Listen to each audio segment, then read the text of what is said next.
Comme il habitait les Batignolles, étant employé au ministère de l'Instruction publique, il prenait chaque matin l'omnibus pour se rendre à son bureau. Et chaque matin, il voyageait jusqu'au centre de Paris, en face d'une jeune fille dont il devint amoureux. Elle allait à son magasin, tous les jours, à la même heure.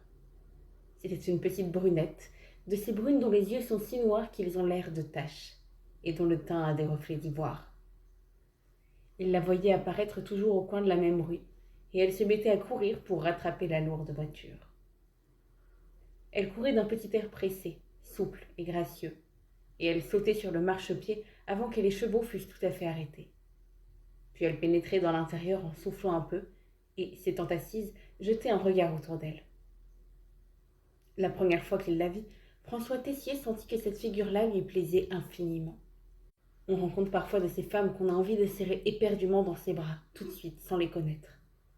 Elle répondait, cette jeune fille, à ses désirs intimes, à ses attentes secrètes, à cette sorte d'idéal d'amour qu'on porte sans le savoir, au fond du cœur.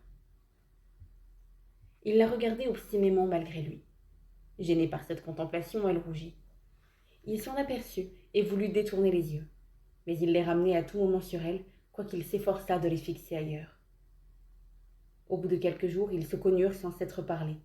Il lui cédait la place quand la voiture était pleine et montait sur l'Impériale, bien que cela le désolât. Elle le saluait, maintenant, d'un petit sourire.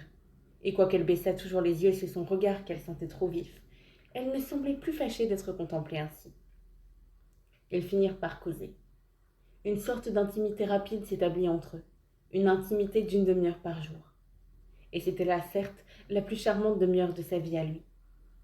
Il pensait à elle tout le reste du temps, la revoyait sans cesse pendant les longues séances du bureau, hanté, possédé, envahi par cette image flottante et tenace qu'un visage de femme aimée laisse en nous.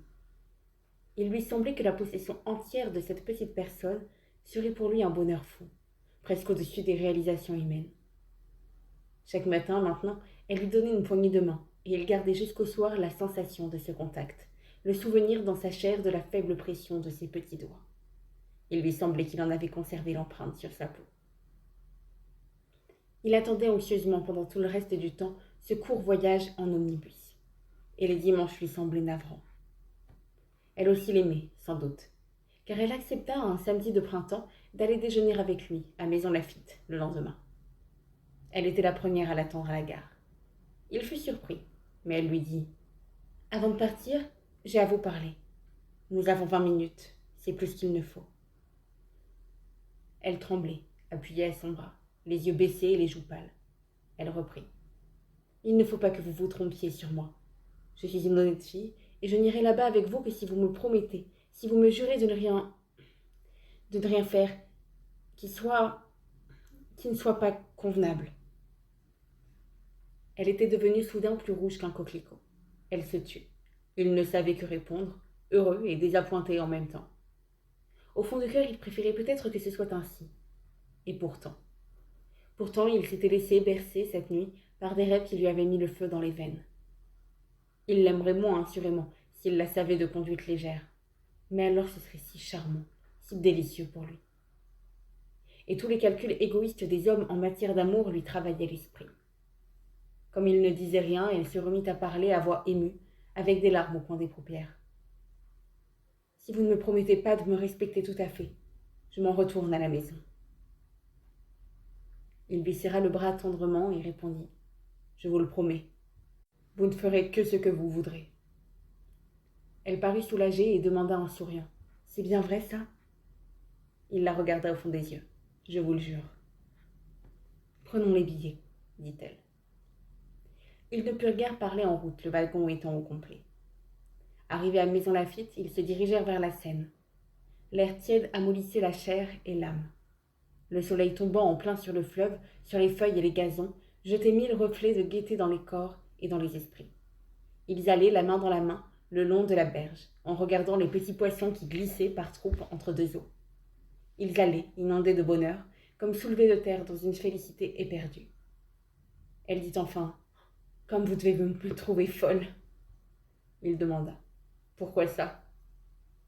Elle reprit « N'est-ce pas une folie de venir comme ça, toute seule avec vous ?»« Mais non, c'est bien naturel. »« Non, non, ce n'est pas naturel.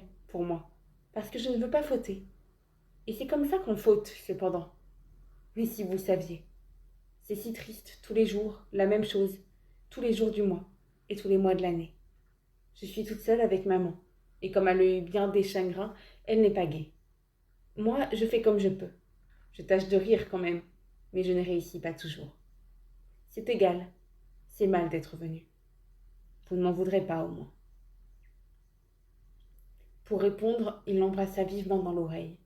Mais elle se sépara de lui d'un mouvement brusque, et, fâchée, soudain, Monsieur François, après ce que vous m'avez juré. Et ils revinrent vers Maison-Lafitte. Ils déjeunèrent au Petit Havre, maison basse, ensevelie sous 4 peupliers énormes au bord de l'eau. Le grand air, la chaleur, le petit vin blanc et le trouble de se sentir l'un près de l'autre les rendaient rouges, oppressés et silencieux. Mais après le café, une voix brusque les envahit, et, ayant traversé la Seine, ils repartirent le long de la rive, vers le village de la Frette.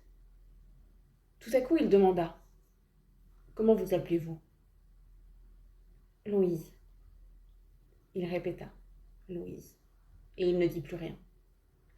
La rivière, décrivant une longue courbe, allait baigner au loin une rangée de maisons blanches qui se miraient dans l'eau, la tête en bas. La jeune fille cueillait des marguerites, faisait une grosse gerbe champêtre.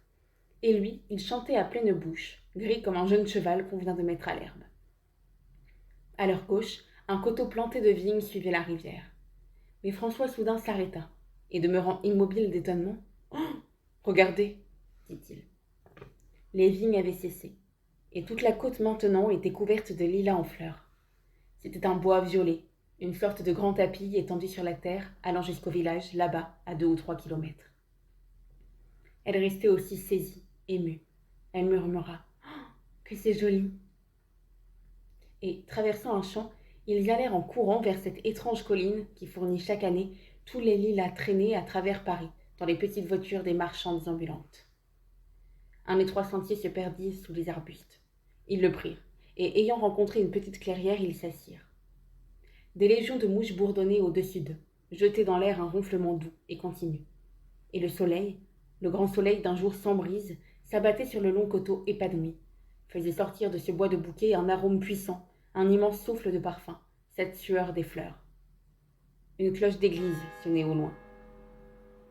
Et, tout doucement, ils s'embrassèrent, puis s'étreignirent, étendus sur l'herbe, sans conscience de rien que de leur baiser. Elle avait fermé les yeux et le tenait à plein bras, le serrant éperdument, sans une pensée, la raison perdue, engourdie de la tête aux pieds dans une attente passionnée. Et elle se donna tout entière sans savoir ce qu'elle faisait, sans comprendre même qu'elle s'était livrée à lui. Elle se réveilla dans l'affolement des grands malheurs et elle se mit à pleurer, gémissant de douleur, la figure cachée sous ses mains. Il essayait de la consoler, mais elle voulut repartir, revenir, rentrer tout de suite. Elle répétait sans cesse en marchant à grands pas « Mon Dieu, mon Dieu !» Il lui disait « Louise, Louise, restons, je vous en prie !» Elle avait maintenant les pommettes rouges et les yeux caves. Dès qu'ils furent dans la gare de Paris, elle le quitta sans même lui dire adieu. Quand il la rencontra le lendemain dans l'omnibus, elle lui parut changée, amaigrie. Elle lui dit « Il faut que je vous parle. Nous allons descendre au boulevard. » Dès qu'ils furent seuls sur le trottoir, « Il faut nous dire adieu, dit-elle. Je ne peux pas vous revoir après ce qui s'est passé. » Il balbutia. « Mais pourquoi ? » « Parce que je ne peux pas. J'ai été coupable, je ne le serai plus. » Alors il l'implora, la supplia, torturé de désir, affolé du besoin de la voir tout entière, dans l'abandon absolu des nuits d'amour. Elle répondait obstinément. « Non, je ne peux pas. Non, je ne peux pas. » Mais il s'animait, s'excitait davantage. Il promit de l'épouser. Elle dit encore « Non » et le quitta. Pendant 8 jours, il ne la vit pas. Il ne la put rencontrer, et comme il ne savait point son adresse, il la crut perdue pour toujours. Le 9e au soir, on sonna chez lui. Il alla ouvrir. C'était elle. Elle se jeta dans ses bras et ne résista plus. Pendant 3 mois, elle fut sa maîtresse. Il commençait à se lasser d'elle quand elle lui apprit qu'elle était grosse. Alors, il n'eut plus qu'une idée en tête, rompre à tout prix. Comme il n'y pouvait parvenir, ne sachant comment s'y prendre, ne sachant que dire, affolé d'inquiétude avec la peur de cet enfant qui grandissait, il prit un parti suprême. Il déménagea, une nuit, et disparut. Le coup fut si rude qu'elle ne chercha pas celui qui l'avait ainsi abandonnée. Elle se jeta aux genoux de sa mère en lui confessant son malheur. Et, quelques mois plus tard, elle accoucha d'un garçon. Des années s'écoulèrent. François Tessier vieillissait sans qu'aucun changement se fît en sa vie. Il menait l'existence monotone et morne des bureaucrates sans espoir et sans attente. Chaque jour, il se levait à la même heure, suivait les mêmes rues, passait par la même porte devant le même concierge, entrait dans le même bureau, s'asseyait sur le même siège et accomplissait la même besogne. Il était seul au monde, seul, le jour, au milieu de ses collègues indifférents, seul, la nuit, dans son logement de garçon. Il économisait 100 francs par mois pour la vieillesse. Chaque dimanche, il faisait un tour aux Champs-Élysées afin de regarder passer le monde élégant, les équipages et les jolies femmes. Il disait le lendemain à son compagnon de peine « Le retour du bois était fort bruyant hier ». Or, un dimanche, par hasard, ayant suivi des rues nouvelles, il entra au parc Monceau. C'était par un clair matin d'été. Les bonnes et les mamans, assises le long des allées, regardaient les enfants jouer devant elles. Mais soudain, François Tessier frissonna. Une femme passait, tenant par la main 2 enfants. Un petit garçon d'environ 10 ans et une petite fille de 4 ans. C'était elle. Il fit encore une centaine de pas, puis s'affaissa sur une chaise, suffoqué par l'émotion. Elle ne l'avait pas reconnue. Alors il revint, cherchant à la voir encore. Elle s'était assise maintenant. Le garçon demeurait très sage à son côté, tandis que la fillette faisait des pâtés de terre. C'était elle. C'était bien elle. Elle avait un air sérieux de dame, une toilette simple, une allure assurée et digne. Il la regardait de loin, n'osant pas approcher. Le petit garçon leva la tête. François Tessier se sentit trembler. C'était son fils, sans doute. Et il le considéra, et il crut se reconnaître lui-même tel qu'il était sur une photographie faite autrefois. Et il demeura caché derrière un arbre, attendant qu'elle s'en allât, pour la suivre. Il n'endormit pas la nuit suivante. L'idée de l'enfant surtout le harcelait. Son fils ? Oh, s'il avait pu savoir, être sûr. Mais qu'aurait-il fait ? Il avait vu sa maison, il s'informa. Il apprit qu'elle avait été épousée par un voisin, un honnête homme de mœurs graves, touché par sa détresse. Cet homme, sachant la faute et la pardonnant, avait même reconnu l'enfant, son enfant à lui, François Tessier. Il revint au parc Monceau chaque dimanche. Chaque dimanche, il la voyait, et chaque fois une envie folle, irrésistible l'envahissait, de prendre son fils dans ses bras, de le couvrir de baisers, de l'emporter, de le voler.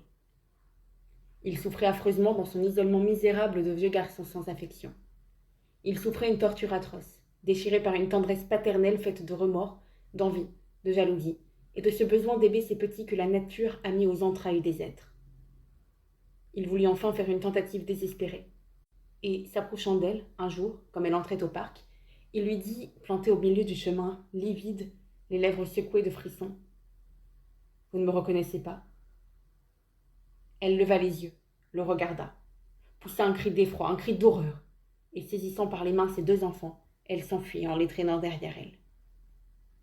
Il rentra chez lui pour pleurer. Des mois encore passèrent, il ne la voyait plus, mais il souffrait jour et nuit, rongé, dévoré par sa tendresse de père. Pour embrasser son fils, il serait mort, il aurait tué. Il aurait accompli toutes les besognes, bravé tous les dangers, tenté toutes les audaces. Il lui écrivit à elle. Elle ne répondit pas. Après 20 lettres, il comprit qu'il ne devait point espérer la fléchir. Alors il prit une résolution désespérée, et prêt à recevoir dans le cœur une balle de revolver s'il le fallait. Il adressa à son mari un billet de quelques mots. « Monsieur, mon nom doit être pour vous un sujet d'horreur. Mais je suis si misérable, si torturé par le chagrin, que je n'ai plus d'espoir qu'en vous. Je viens vous demander seulement un entretien de 10 minutes. J'ai l'honneur, etc., etc. » Il reçut le lendemain la réponse. « Monsieur, je vous attends mardi à 5 heures. » En gravissant l'escalier, François Tessier s'arrêtait de marche en marche, tant son cœur battait. C'était dans sa poitrine un bruit précipité comme un galop de bête, un bruit sourd et violent, et il ne respirait plus qu'avec effort, tenant la rampe pour ne pas tomber. Au 3e étage, il sonna. Une bonne vint ouvrir. Il demanda. « Monsieur Flamel. »« C'est ici, monsieur. Entrez. » Et il pénétra dans un salon bourgeois. Il était seul. Il attendit éperdu comme au milieu d'une catastrophe. Une porte s'ouvrit. Un homme parut. Il était grand, grave, un peu gros, en redingote noire. Il montra un siège de la main. François Tessier s'assit, puis d'une voix haletante: Monsieur, je ne sais pas si vous connaissez mon nom, si vous savez. Monsieur Flamel l'interrompit. C'est inutile, monsieur, je sais. Ma femme m'a parlé de vous. Il avait le ton digne d'un homme bon qui veut être sévère et une majesté bourgeoise d'honnête homme. François Tessier reprit. Eh bien, monsieur, voilà. Je meurs de chagrin, de remords, de honte. Et je voudrais une fois, rien qu'une fois, embrasser l'enfant. Monsieur Flamel se leva, s'approcha de la cheminée, sonna. La bonne parut. Il dit: Allez me chercher Louis. Elle sortit. Ils restèrent face à face, muets, n'ayant plus rien à se dire, attendant. Et tout à coup, un petit garçon de 10 ans se précipita dans le salon et courut à celui qu'il croyait son père. Mais il s'arrêta, confus, en apercevant un étranger. Monsieur Flamel le baisa sur le front puis lui dit: Maintenant, embrasse monsieur, mon chéri. Et l'enfant s'en vint gentiment en regardant cet inconnu.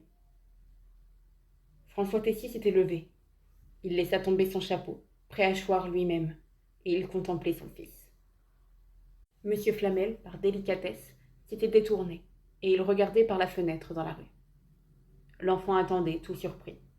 Il ramassa le chapeau et le rendit à l'étranger. Alors François, saisissant le petit dans ses bras, se mit à l'embrasser follement à travers tout son visage, sur les yeux, sur les joues, sur la bouche, sur les cheveux. Le gamin, effaré par cette grêle de baisers, cherchait à les éviter, détourner la tête, écarter de ses petites mains les lèvres goulues de cet homme. Mais François Tessier, brusquement, le remit à terre. Il cria: Adieu, adieu. Et il s'enfuit, comme un voleur.